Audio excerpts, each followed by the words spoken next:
Hey, folks, welcome to the Michael Steele podcast. So great that you can be with us. Before we get started, I just want to give you a little peek behind the curtain to let you know who's joining me today. I'm excited to have Jennifer Horn.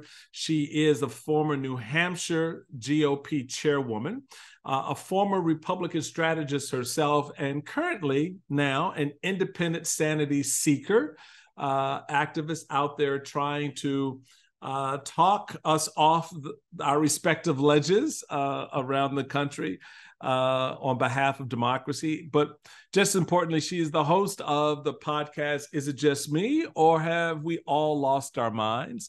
I'm so happy to have Jennifer join us on our conversation today to talk a little bit about the Republican debate, to talk a little bit about the state of affairs inside the White House politically as we get ready for the campaign season, and what's at stake in Ukraine and in Israel and Palestine. So I'm looking forward to a fun conversation, interesting one, with Jennifer Horn coming up right here next on the Michael Steele Podcast.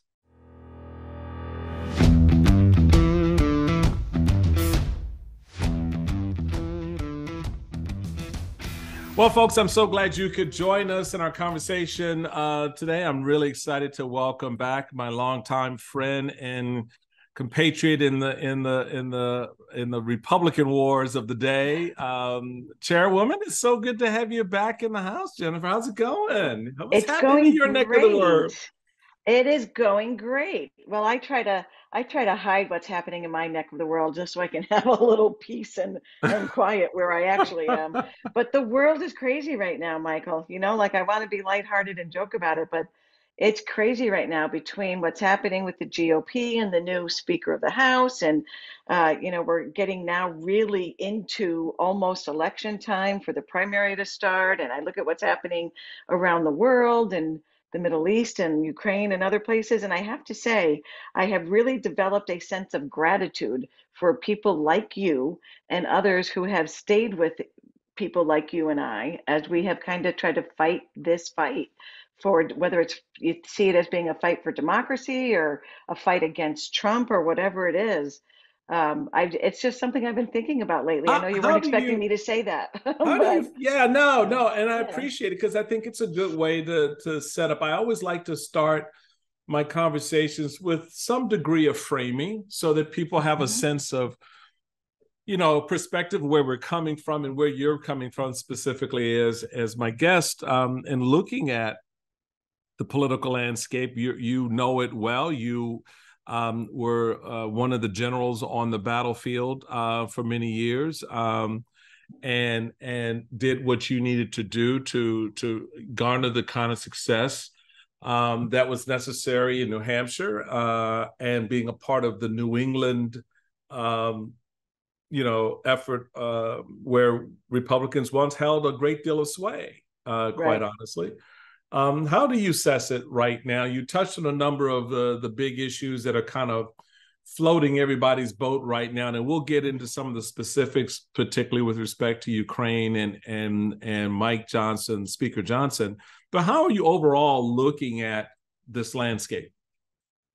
I think it's really troubling. It's really troubling. Like I would have thought in my logical mind that at this point there would be no question other than that Joe Biden would be the clear winner for next year, right? When I try to look at things rationally, I just think it makes no sense. Anything else makes no sense. But that's not where we are at all.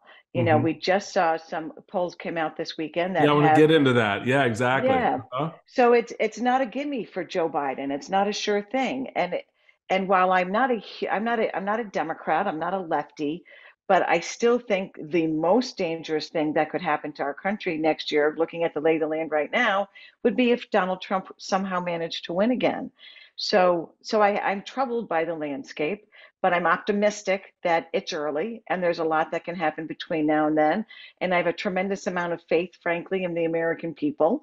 So I did, you say, what do you think about the landscape? I'm troubled, but optimistic. Does that make sense? No, it makes sense, and so I want to add to why you see it as troubled. I see it as troubled. I'm probably a little less optimistic in the American people because, like Maya Angelou has warned us on many occasions, when people tell you who they are, believe them, Right. and try not to remake them in a fashion that is not reflective of what they're actually telling you. So you referenced the New York Times polling that came out that showed this. In the state of Nevada, Biden is losing to Donald Trump by 10 points, 41 to 52. So that's 11 points. In the state of Arizona, Joe Biden is losing to Donald Trump 44 to 49%. In the state of Pennsylvania, Biden is losing to Donald Trump by 4 points, 44-48. Right. In the state of Georgia, Biden is losing 43 to 49, 6 points. In the state of Michigan, Biden is losing 43 to 48. And in the state of Wisconsin, Joe Biden is actually winning, but only by 2 points, 47 to 45. That's the landscape 1 year out. Given everything we know and everything we continue to see from Donald Trump, the reporting just out literally within the same 24-hour news cycle as this New York Times poll coming out, 12, 14, 16 hours ago. You had reporting of Donald Trump's battle plan for a second term, in which he wants to go after the people who he felt turned on him, right, who he doesn't like, who he has now put on an enemies list that harkens back to the days of McCarthy and Richard Nixon. That's good, Michael, because that means you and I are farther down on that enemies list now. Yeah, I hope we are. But the fact that we're on the list, right, that there is a list, troubling to my fellow Americans, but apparently it is not. That right. They think because, Joe Biden, we don't like the position he's taken in the Middle East with respect to Palestine. He's too defensive of Israel. Or, I'm just not doing well. Inflation's too high and gas prices are too high, even though they are half of what they were and sometimes more. They've come down more since from where they were a year ago. People are still whining, and I put it in those terms until someone can justify to me why they think Donald Trump, knowing everything we know, will be a better second-term president than Joe Biden. And so I'm not as optimistic. You're right. A lot can happen between now and a year from now. A lot will happen. Donald Trump will likely be convicted.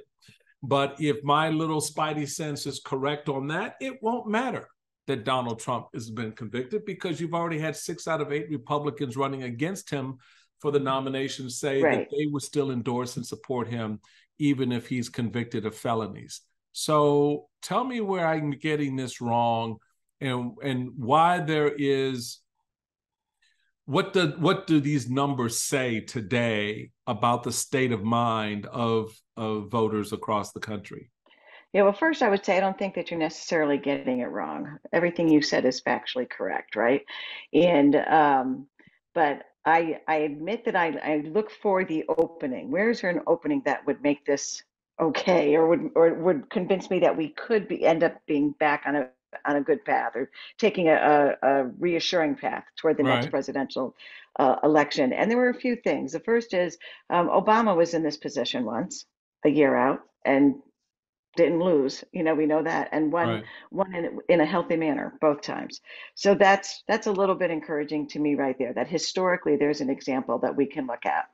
And then I also look at Obama losing to Mitt Romney, or a generic Republican at that time, because Mitt Romney was not the nominee necessarily. We're going into a second term at this point. It's not the same as the guy's got 91 felonies against him. It's not the same. But it's not like he could have 91. I will never make the argument that what's happening with Trump is somehow normal and historically reflective or anything like that. I am as opposed to Donald Trump as a person could possibly be. And I'll be honest, I am horrified at what some folks from my former party say and do and vote for. It's horrifying to me. Right.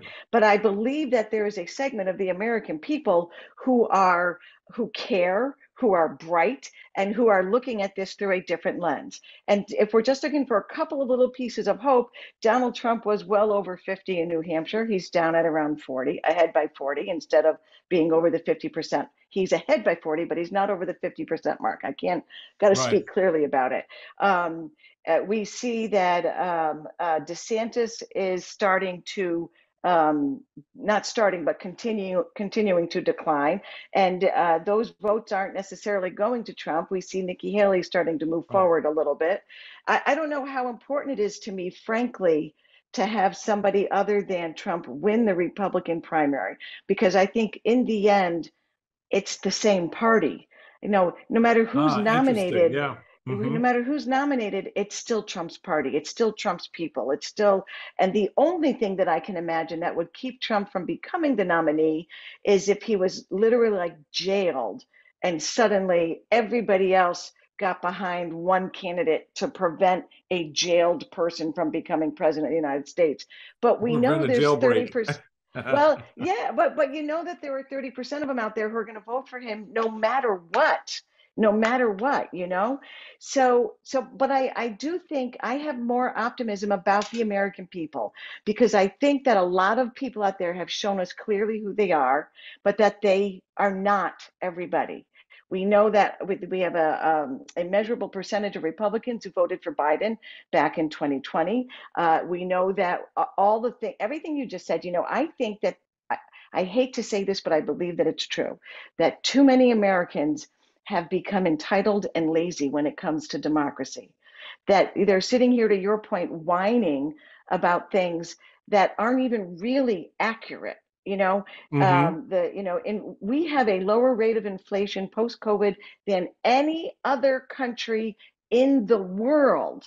And people are complaining that they're going to, they can't support Biden because of inflation. Hmm. They can't, the gap, everything you said, it's all real, it's all true. And so I worry about the laziness of so many Americans when it comes to understanding what's actually happening in the world and how it impacts us and all of that sort of thing. But I believe that there are enough good people out there who care deeply about the concept of democracy and about what next year and 2 years and 4 years and 8 years after that is going to look like for their own children and their own grandchildren. I feel it deeply, and I think that it's very much a part of the equation for a lot of folks out there. So I'm not giving up on Joe Biden this early.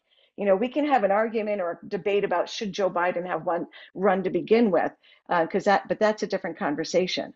And now instead of just talking about the Republicans and the idiocy, that leads them to Donald Trump, we also have to, have a little firm talking to with the farthest left of the Democratic Party, Right. because if who are refusing to stand up and defend the president and stand with the president over a single issue, granted a very important issue, but a single one. So if Biden ends up losing next time around by a couple of points, guess who we get to point at when that happens? Yeah. Well, that kind So there's a lot more to it. you touch on an important aspect of this when you look at, for example, the Gen Z voter who overwhelmingly supported Biden's election in 2020. Mm-hmm. And now the prospect that they could very well turn on him, literally having this conversation today with a Gen Zer, because they don't want our money, US dollars, being spent to support the genocide of babies Right.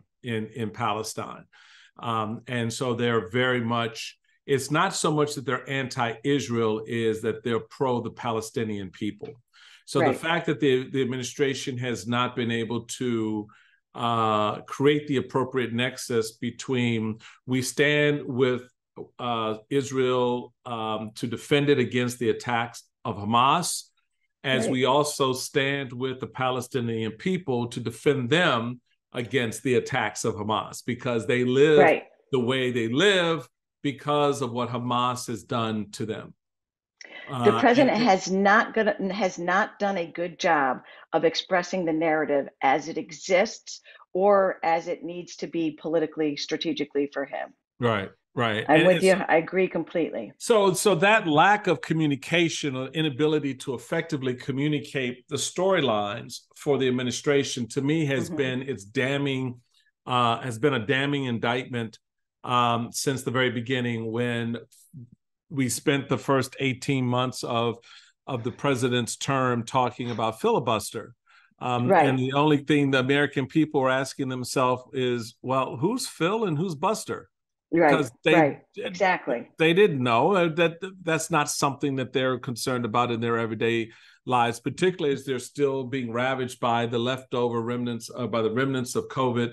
They're still now moving into a space where their dollar is going farther, their gas prices are getting higher, and they're concerned about whether or not their daughter who's getting married will be able to buy her first home. So you have all of these other concerns that, again, not part of the narrative for the Democrats, not part of the narrative specifically for the president. So it begs just how do they turn that corner to begin this conversation that literally they only have 10 months to make? Because you and I know very well, by the time you get to the conventions next year, voters start making up their minds. And particularly when the decision is such a stark one, they will decide fairly early on whether they're going to vote their what I would call, and I know a lot of people hate me for this, but what I would call a selfish vote, because they're concerned about things other than the democracy, instead of saying, look, I get it. Biden is not perfect. No one ever claimed he was. And he even said himself, don't compare me to the almighty, compare me to the alternative. And there's good political sense in that. But I don't know if it's enough to convince the American people to use common sense when it comes to, you have a guy who's standing there with a hatchet and a chainsaw ready to go after you and the Constitution and your rights, versus a guy that you're having a spat over about inflation policy and Middle East relationships. I don't want to make light of this, but you're exactly right. And it makes me think, what it makes me think of is this funny TV commercial for insurance that comes out every year at Halloween. I forget which insurance company it is, where the teenagers are running around in the dark and there's a wall of chainsaws hanging in the barn. Oh, I love that commercial. And there's the bad guy. Yes, with the I think it's progressive. Yes, I love that commercial. Exactly. And the one person says, let's get in the running car. Yeah, and everybody else says, just get in the running car? Right. And they say, are you crazy? We'll go hide in the attic. Yeah, let's go hide in the attic. Let's go into the barn where all the chainsaws are hanging. Exactly. And then there's one person saying, let's get in the running car. And nobody else is. So I was going to say, the best part of that is the look of the sort of, the menacing figure who's looking at them like, what's wrong with you people? Which is the look a lot of us have on our faces sometimes when we see people kind of moving inexplicably in this direction, because they don't, I don't know how to finish that sentence, because that's part of my problem. I've gotten to the point, Jennifer, I'm tired of trying to understand people who don't make sense. Right. And for you and I, and maybe for you, definitely for me, the people who don't make sense used to make so much sense to me. Right. And I'm trying to figure out one of the things I'm trying to figure out is it true that they never made sense and I just didn't see it? I just didn't hear it the same way? But I don't think that's really true. Something has clearly shifted and changed. But now we're in this position where it doesn't matter. It almost doesn't matter what's causing it. What matters is we have to end it. We have to stop it somehow. And I feel like that's where what our responsibility is somehow we have got to get the message out there and get people to feel it. When I was chairman, I would say to people all the time that voting is an emotional decision, not a data decision, not a math mathematical formula decision, right? It's how they feel. And you just said they're whining about, something that's down lower than it was a year ago, that, all these things that are improving or that are positive, they're whining about them because they're not positive enough yet. And election day is a year away.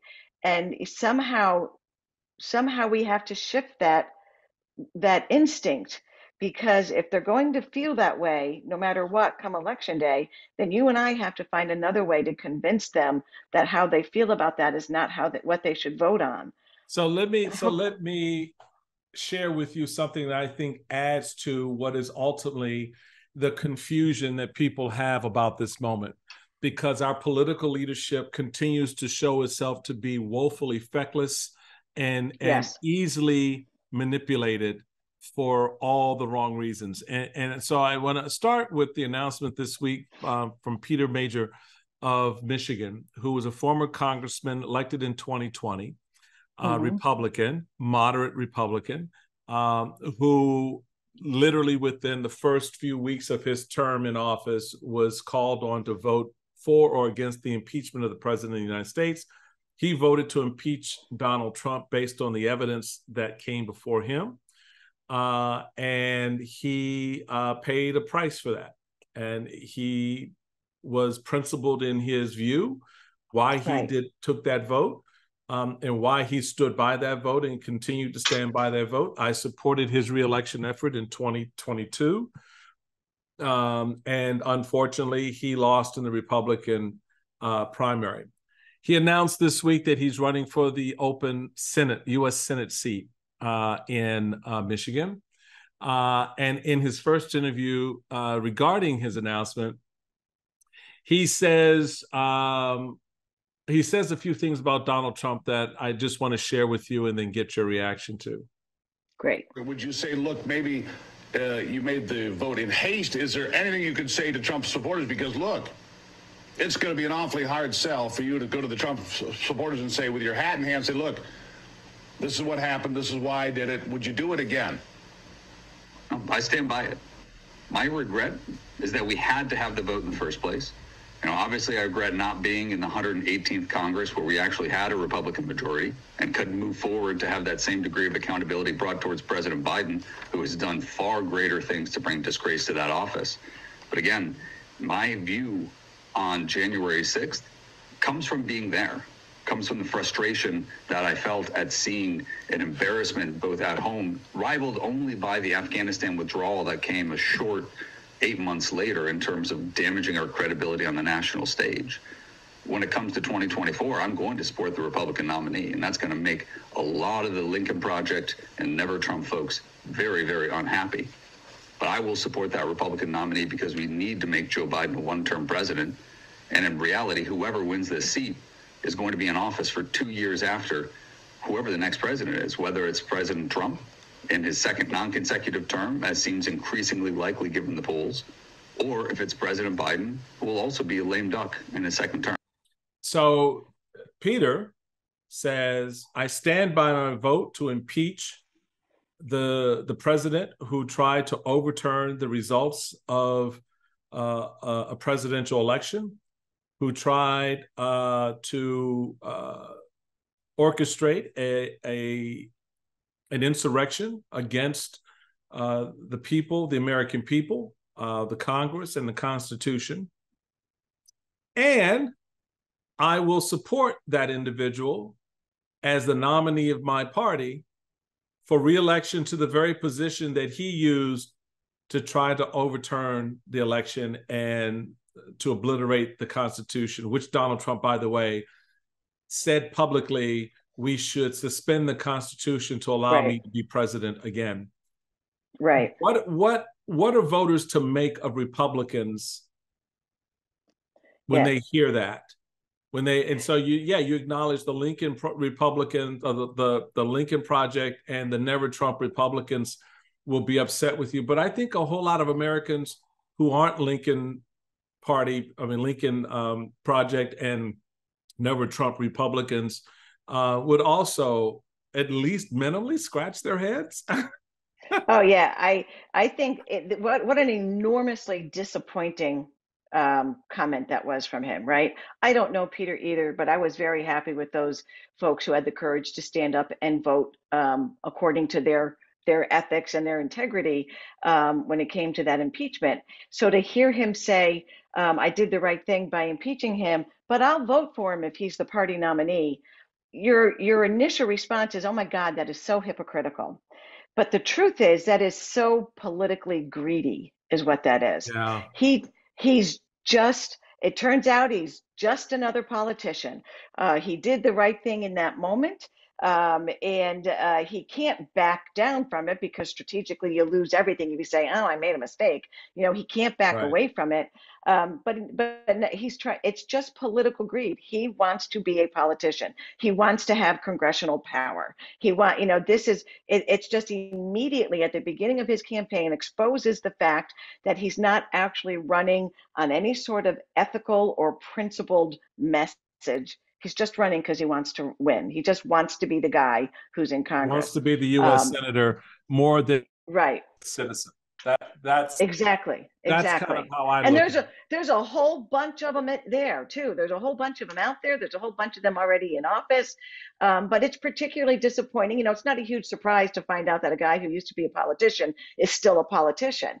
But it is disappointing, because to see somebody that you thought kind of stood up for the right thing at the most critical moment, to see him come back and say, yeah, but I'm still going to vote for him. I would I still vote for him. that to me, yeah, that to me is the hardest part, where I can't rationalize it in my head. I cannot be so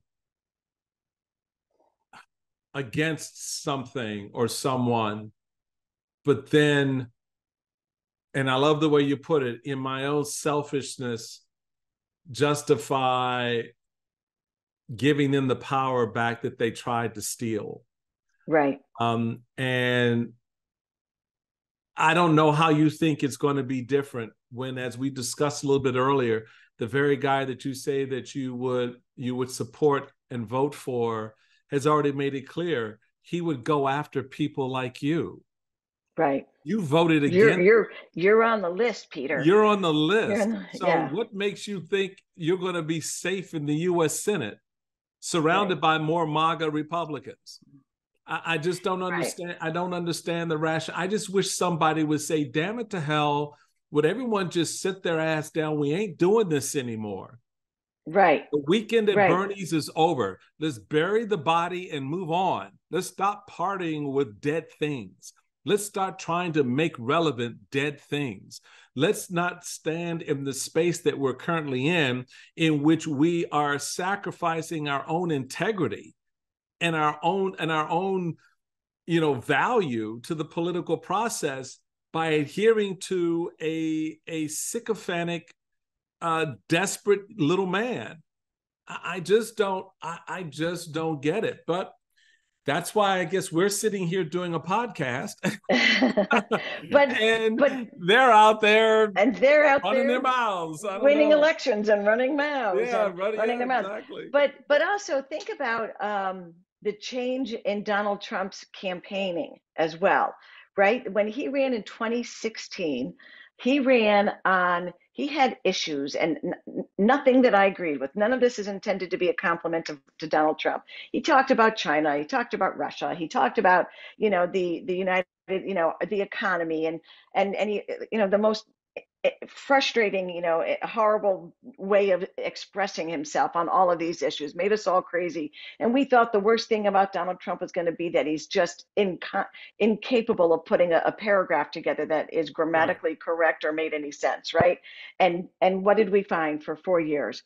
So much more dangerous, so much worse than anybody could have imagined, right? I know. But all he talks about now is himself and his legal issues. Right. So early on, I thought maybe this is going to be what gets it, that the people, including some of his own supporters, will not only see how selfish he is, but that he is not capable of leading the country. That he cares more about himself right now than he does about them. This line about they're going after me so that they can get to you next. I didn't think that was going to work. I didn't, and it not only worked, it's worked expansively. Like the entire Republican Party has embraced it and made it their message. So I think another term of Donald Trump will be much more dangerous than very what we much. experienced in the first 4 years. Very much. When the only thing he can focus on is retribution against his personal enemies, when Ukraine is being, taken over by Russia, when Hamas is still attacking Israel, when the economy is finally creeping upward and needs actual, intelligence and help and support behind it, when you think about all the challenges that American families are suffering from right now, and the only thing Trump is going to care about in the Oval Office is getting retribution against his list of personal enemies, the whole world can blow up around us when that's what happens in the White House in the United States. So I'm very, very concerned. I'm frightened of what could happen with Donald Trump in the White House. She's the host of the podcast, Is It Just Me, or have we all lost our minds? Jennifer Horn. We're going to take a quick break. When we come back, we want to get a little bit into the upcoming Republican debate, the third debate, and Speaker Mike Johnson, and the impact all of that will have potentially on the Israeli and Ukrainian wars. More with Jennifer right after this. Welcome back, everybody, to the Michael Steele podcast. We are having a wonderful conversation with my friend Jennifer Horn. She's the former chairwoman of the GOP in the great state of New Hampshire. She is the host of the podcast, Is It Just Me, or have we all lost our minds? I love that, and I look forward to coming on your podcast. I understand we're going to be doing the role reversal soon. Trading, yeah. So folks should look for us next week on my podcast as well. That's right. It'll be good fun. So let's get to the upcoming Republican debate that is taking place on, I think it'll be Wednesday of this week at the time we're doing this podcast. What's your takeaway? What do you think they talk about? So you've got an ascendant, Nikki Haley, former governor of South Carolina, former ambassador to the UN. You've got in the Trump administration. You've got Governor DeSantis falling like a lead brick with a rock around it. And trying desperately to sort of grab onto anything to make sense of a campaign that never made sense. And you've got Tim Scott kind of wandering around the room going, is this the right room? Where's everybody? You've got candidates who dropped. Tim Scott. Well, don't get me started. Could have been a different race. Could have been a different story. Sure. Could have been a very different story. But then you've got, of course, Donald Trump, the man himself that no one seems to know how to take down, which to me, I've yet to figure that out between 2016 and now, that no one's been able to figure that out. But okay. And you've had some people leave. You've got Chris Christie, who's sitting in various corners of the room lobbying bromides and bombs that seem to land, but really don't matter to the base because he's as unpopular. He's more unpopular today as he was at the beginning, and that's saying something because he was unpopular at the very beginning of his presidential campaign among the GOP base. So what do they talk about on Wednesday? What do they say to the country? And particularly in light of recent events in Palestine. So I suspect there'll be a lot of doubling down on no money for Ukraine, a lot of embrace of Israel. It'll be curious to me to see how they walk the tightrope on Palestine. Not so much Hamas, that's easy, but what we were saying before about the Palestinian people. How do you see it? Well, the first thing I would say is I think that we should expect that Nikki Haley is going to be very assertive on the stage. It worked for her in the second debate. Her numbers came up after that and they remained up. And it worked for her. She did it well. I think we should expect that. My favorite moment from the second debate was when she looked at Ramaswamy and said that she feels dumber every time he opens her mouth. Best line of the campaign. Yeah. But and she's good at it. And I think that she's sincere and comfortable in her own skin when she's like that. that's gonna keep happening. I think you're right that probably the biggest topic of the night is going to be Israel, and Ukraine and Russia. But at the moment, it really, as important as Ukraine is, it's not getting a whole lot of talk time because of what's happening in between Hamas and the Palestinian people and Israel. And I think that the fact that there is a real division growing within the Democratic Party over this, one that could potentially take the win away from Biden. I Right. think that if they are smart, the people on the stage tomorrow night are going to be trying to widen that division and take advantage of it themselves for their own purposes. They'll talk about how extreme the Democrats are and how they want to protect terrorists and how they don't care about the democracy in Israel and the babies that are currently being held hostage. By the way, I mean Right. that argument is a good one, and I think that's you're going to see more attention like that. But the real question is, will any of them be more loudly and more assertively anti-Trump than they have been up until now? Well, that's a good And question so let because me ask you, Michael, right. on your podcast. Yeah. Like, I think that's the unanswered question. I think, okay, so I'll start the answer this way. You've got 5 individuals on the stage. You'll have Ron DeSantis, Vivek Ramaswamy, Nikki Haley, Tim Scott, and Chris Christie. Yep. I think your analysis is spot on with respect to the tension, and the press is already beginning to frame it because they like a food fight, and Right. they want to create a round of noise that doesn't currently exist. It is not in her interest to go after Ron DeSantis.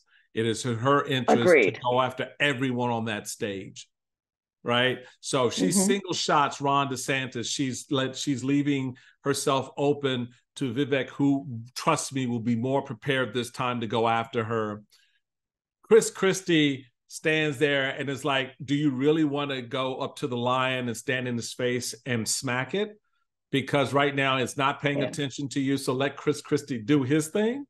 Mm-hmm. And Tim Scott, well, okay. That'll be interesting. He and she got into it a little bit in the second debate. He lost that. It is something that I've learned a long time ago. You just don't, the argument with women in politics, you just, dude, really? And Well, then you're going to especially start not talking about about curtains. curtains. Curtains. Give me a break. Give me a Right. break. Absolutely. You're going to go after Nikki Haley Yep. about curtains in her office? Really? Mm-hmm. That's your go-to? So Nikki understands that. So I think for her, I bet Tim Scott understands it today too. I bet yes, we see a little different Tim Scott than we saw last time. I think you're right about that. So the question then begs itself, where do they go? Nikki, for me, the test is going to be not so much how much she deals with the gentleman on the stage, but how she deals with the beast that is not. Agreed. Yes. And she has to, in my estimation, if I'm advising her, so Nikki, if you're listening, you have nothing to lose here. You have a whole segment, community of Republicans and center-right independent voters who will vote in Republican primaries in places like New Hampshire, that you can go after. And you can have a clarifying moment against Donald Trump without doing the Chris Christie hammer to the head or the Vivek Ramaswamy, let me kiss your left and right butt cheek at the same time. So there is a way to do this in which, as a former governor and a former player on the foreign policy stage, you can wax poetically about governing and leadership and the requirements of both, and the fact that, with all due respect to the former president, whose policies were good at times on various things, that moment has passed. That ship has sailed. A new generation has emerged, and I'm asking my fellow Americans to join me as we move the ship of state forward into the future. Boom. That's her framing, in my view. But again, we're doing a podcast, so no But one's you know called what? me. I agree with 90% of what you just said. Nikki Haley and strong women candidates in general can get away with a lot when they stand on stage and smile, Well, but whether that's right can I or just wrong or right? But can I chauvinistic say or that anything why else. I think that's right, but let me just sort of throw in my own reason why I think that is. Because as they do in every other aspect of our lives, right? Women offer a voice that is rational and reasoned when it comes to, well, baby, I don't really think you should hammer that into the wall because I don't think it's going to hold up. Or Right. no, son, you're not, we're not going to go and do that today. Right. So Right. they always bring this. So it's no different in politics. It's no Right. different in my Our experience. instincts and Your our instincts are different. absolutely. Right. I agree. And so what I think Nikki can do is everything that you just said, only take it a step further. I think she can more directly confront the weakness of Donald Trump. He is not weak. He's way ahead. I still think he's going to win, but he's at the weakest that he's ever been. Right. He's, well, you in New know, Hampshire, your state shows that. And my state shows that. And and everything that's happening this past week, where his kids being testifying, against him essentially, his all of his testimony being laid out there, in the press, in the media yesterday, everything that's happened up until now. If he's ever going to be, this is as weak as he's ever been. This is the time to make him weaker. This is when you kick him in the back of the knees, and she can do that in a way that doesn't sound arrogant and overly combative, but she has to do it more directly than just get on this ship with me while we sail to the future. I really think that if somebody, and she's the best position for it, would take him on a little more directly, right. I think this is a time when it might carry that person upward a little bit. But then she has to have the strength and the courage to follow it through. Yeah, and that seems to be where it all breaks down, because then they get nervous and people start whispering in their ears about you losing the base. Pushes back on them or something. And then they become the P word all over again. They it drives me nuts. So how do you factor into the five narratives that we're discussing for the presidential stage, with the elevation and election of a backbencher white Christian nationalist Speaker of the House, Michael Johnson, who really, as more and more revelations about his past opinions and perspectives come to light, does not augur well for governing in the House, particularly with the fact that within 11 days or so, the House has to and the White House have to come to some conclusion on the national budget. You still have issues looming out there, as you've alluded to, with respect to Israel and Ukraine. Does he factor in at all in how these Republican candidates begin to answer some of the questions that may come up around? Because the interesting thing about this debate is this one, believe it or not mistake, is an NBC debate. So you're going to have, I think it's Lester Holt and, journalists from NBC be a part of that conversation. So the questioning is going to be a little bit different. And so I'm very curious just how cross our fingers. Right. I'm just curious how you anticipate anticipate that and how it plays out. Well, first we got to remember that the Speaker of the House is not elected by the people, right? So it's not necessarily a direct reflection of how Republicans across the country feel. However, he is elected by people who know that their vote for him or against him will have an impact on whether or not they get reelected by the people. So I actually would say it is probably a pretty good reflection of where the Republican Party is right now. Folks, everyone who serves in the House who voted for him believes that that will be a positive for them when they go out for re-election. So that's something that I think is informative about where the party is, where party leaders are, what they're willing to accept, what they think the people want right now. Mm-hmm.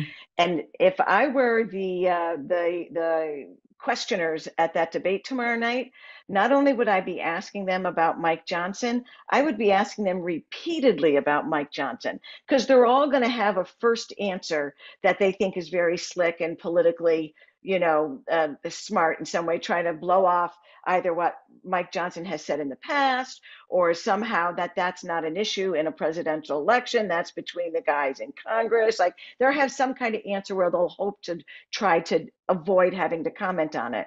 We need those folks to come back and question them 2, 3, 4 times about him.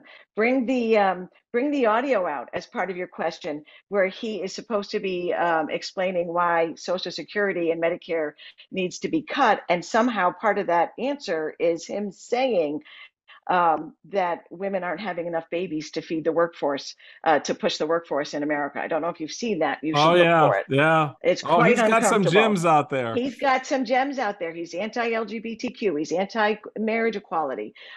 He is for a complete nationwide ban on abortion. Those have to be part of the conversation if we're having an honest debate. And I don't know that that's necessarily going to come out in this debate. Well, I think, again, you've got Lester Holt, you've got Kristen Welker, who is the host of Meet the Press, the new host of Meet the Press. Yep. And and you also got Hugh Hewitt, who I think is going to basically lob softballs. I don't see Hugh Hewitt asking these guys anything tough, because I listened to his radio show, and he never asks anything tough. We've seen him interview people before. Yeah, so we know what that's going to be, and he's just kind of there to kind of go, okay, here's the softball, what's your favorite color? He needs the same people to listen to his show that those sitting congressmen who voted for Johnson need to get reelected. That's it. It's exactly the same. Right. So I'm not sure why you would have him on the stage to begin with. Yeah, but I get it. But I think you make important points about how that dot isn't just sitting out there in the ether, that it is a dot that needs to be connected to the next president of the United States, certainly connected to the political process unfolding, since whatever Republicans do in the House under their leadership, there will be someone there with a microphone saying, excuse me, candidate, Nikki Haley, Speaker Johnson today said, or Speaker Johnson today pushed this bill through that allows for, a national ban on abortion. Where do you stand on that? So there are going to be those elements of what he does with this caucus, and what he tries to get through, because I still don't know what the deal was he cut to get the job, because clearly whatever the deal that Kevin McCarthy cut, he realized he couldn't do the job without sitting down with the president to get the debt discussions resolved, and it resulted in his getting fired. And so I think it's going to be a very telling moment, and it'll be curious to see, and folks should watch for how many, if any, questions about the new speaker are asked at the debate.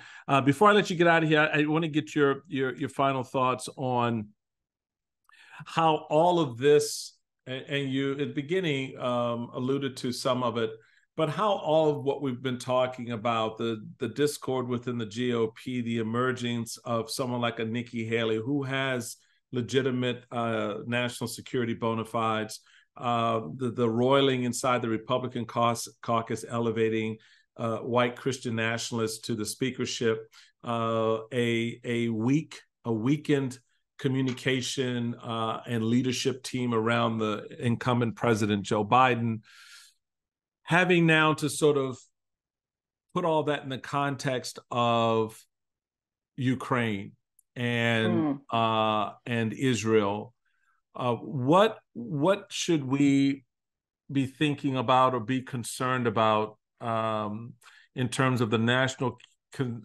security posture of the United States with a Republican Congress that doesn't want to help Ukraine, but in my view is politicizing the war in Israel with Hamas, and a progressive Democratic Party, the progressive wing of the Democratic Party, that is outright advocating for what Hamas has been doing, and justifying it because they look at Israel as an apartheid state for the Palestinian people. How do you see these storylines playing out? If you mean on the debate stage tomorrow night? Not just on the debate stage, but sort of setting up as we kind of wind down 2023 and begin to, because and I know this political environment becomes more heated as we turn the corner into the first caucus in Iowa, primary in New Hampshire, and certainly South Carolina, where the Democrats will hold their first primary. How all of that plays out. Right. First of all, I think several of us have said this, several months ago, that, in 2012, Nikki Haley would have been a great candidate for the Republican Party.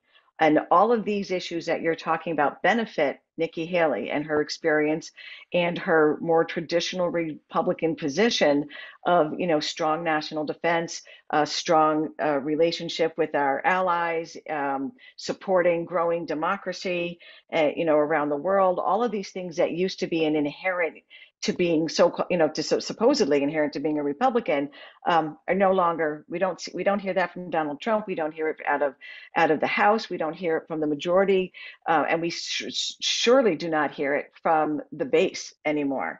That especially that Donald Trump base.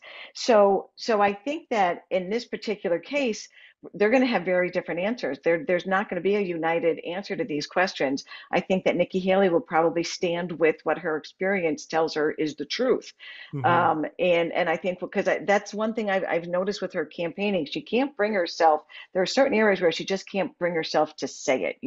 She has committed to voting for Trump if he's nominated. She has kind of gently criticized things here and there with him, but she's never just come right out and blatantly said, or at least not that I've noticed yet, blatantly said something like, we should not support Israel, whatever it is, we should not send money to Ukraine.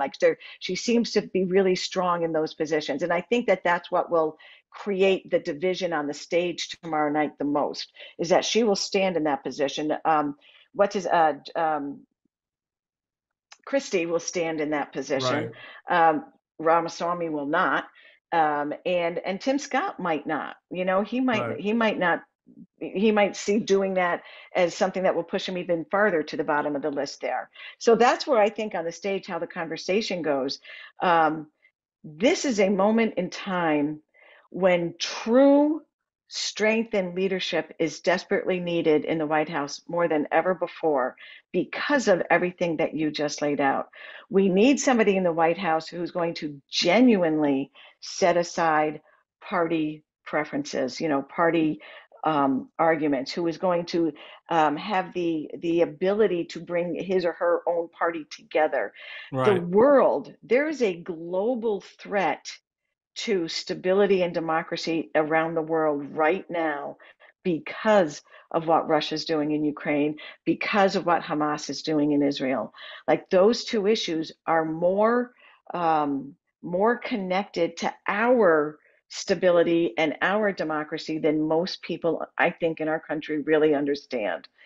More than anything, I want to see a president who can articulate that in a way that it will move people off of that position you and I talked about in the first segment, kind of that selfish, I don't really understand what the cost of losing democracy is, right, demeanor that so many voters have right now.